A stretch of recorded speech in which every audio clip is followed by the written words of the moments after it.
السلام علیکم ورحمۃ اللہ وبرکاتہ۔ اس تحریر میں جو وظیفہ پیش کیا جا رہا ہے وہ ایک ایسا وظیفہ ہے جس کی برکت سے آپ کی دعا فوراً قبول ہوگی۔ اگر آپ کی دعا قبول نہیں ہوتی تو آپ کی دعا فوراً قبول ہوگی اگر آپ یہ وظیفہ کر لیتے ہیں، کیونکہ یہ وظیفہ حضرت جبریل علیہ السلام نے حضرت یعقوب علیہ السلام کو سکھایا تھا، جس کی برکت سے ان کی وہ دعا جو 20 سال سے قبول نہیں ہو رہی تھی وہ فوراً قبول ہو گئی، کیونکہ ہر انسان چاہتا ہے کہ اس کی دعائیں فوراً قبول ہوں۔ اگر آپ کی بھی کوئی ایسی دعائیں ہیں جو آپ کرتے ہیں اور قبول نہیں ہوتی تو ایک بار یہ وظیفہ آپ ضرور کر لیں۔ قصہ یہ ہوا کہ حضرت یعقوب علیہ السلام کو عرق النساء کا مرض تھا۔ آپ نے نظر مانی تھی کہ اگر اللہ تعالیٰ اسے شفا دے تو سب سے زیادہ جو کھانا مجھ کو محبوب ہوگا وہ میں اس کو چھوڑ دوں گا۔ ان کو شفا ہو گئی اور ان کو سب سے زیادہ محبوب اونٹ کا گوشت تھا، اس کو ترک فرما دیا۔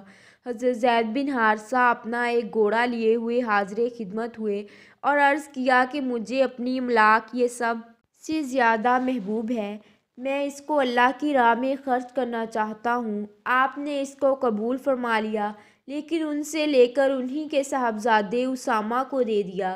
زید بن حارثہ اس پر کچھ دلگیر ہوئے کہ میرا صدقہ میرے ہی گھر میں واپس آ گیا، لیکن انحضرت نے ان کی تسلی کے لیے فرمایا کہ اللہ نے تمہارا یہ صدقہ قبول کر لیا ہے۔ حضرت فاروق اعظم کے پاس ایک کنیز سب سے زیادہ محبوب تھی، آپ نے اس کو لوجہ اللہ آزاد کر دیا۔ اسی طرح حضرت عبداللہ بن عمر کے پاس ایک کنیز تھی جس سے وہ محبت کرتے تھے، اس کو اللہ کے لیے آزاد کر دیا۔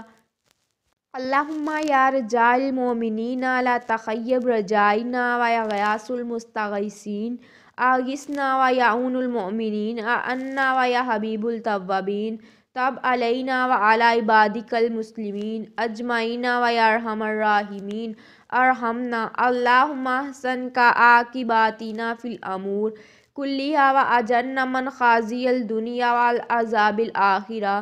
اللہم یا مصرف القلوب صرف قلوبنا علی طاعتک۔ اللہم اصرف عنا الدعوۃ والطاعون والبرص والجذام والسیل اسقام برحمتک یا ارحم الراحمین۔ اس دعا کو اللہ سے مانگنے یہ کلمات حضرت جبریل حضرت یعقوب پر لائے اور ان کو تلقین کی یہ دعا اللہ سے مانگیں، اور جب حضرت یعقوب نے دعا مانگی تو فوراً دعا قبول ہوئی اور اللہ نے فوراً اسے حضرت یعقوب کو حضرت یوسف سے ملا دیا۔ یہ روایت تفسیر آلوسی موجود ہے۔ جو کوئی مسلمان بندہ اس وظیفہ کے ذریعے سے جب بھی اللہ تعالیٰ سے دعا مانگے گا انشاءاللہ اس کی دعا قبول ہوگی، کیونکہ یہ وہ کلمات ہیں جو خاص طور پر اسی وجہ سے اتارے گئے ہیں تاکہ 20 سال سے جو دعا قبول نہیں ہو رہی ہے اللہ کے حکم سے وہ فوراً قبول ہو جائے۔ تو انشاءاللہ جب آپ بھی اس وظیفہ کو پڑھ کر اللہ سے بھی دعا مانگیں گے، اللہ کے حکم سے آپ کی وہ دعا بوقت سحر یعنی صبح ہونے سے پہلے اللہ تعالیٰ آپ کی وہ دعا ضرور قبول فرما لیں گے۔ اللہ ہم سب کا حامی و ناصر ہو، آمین۔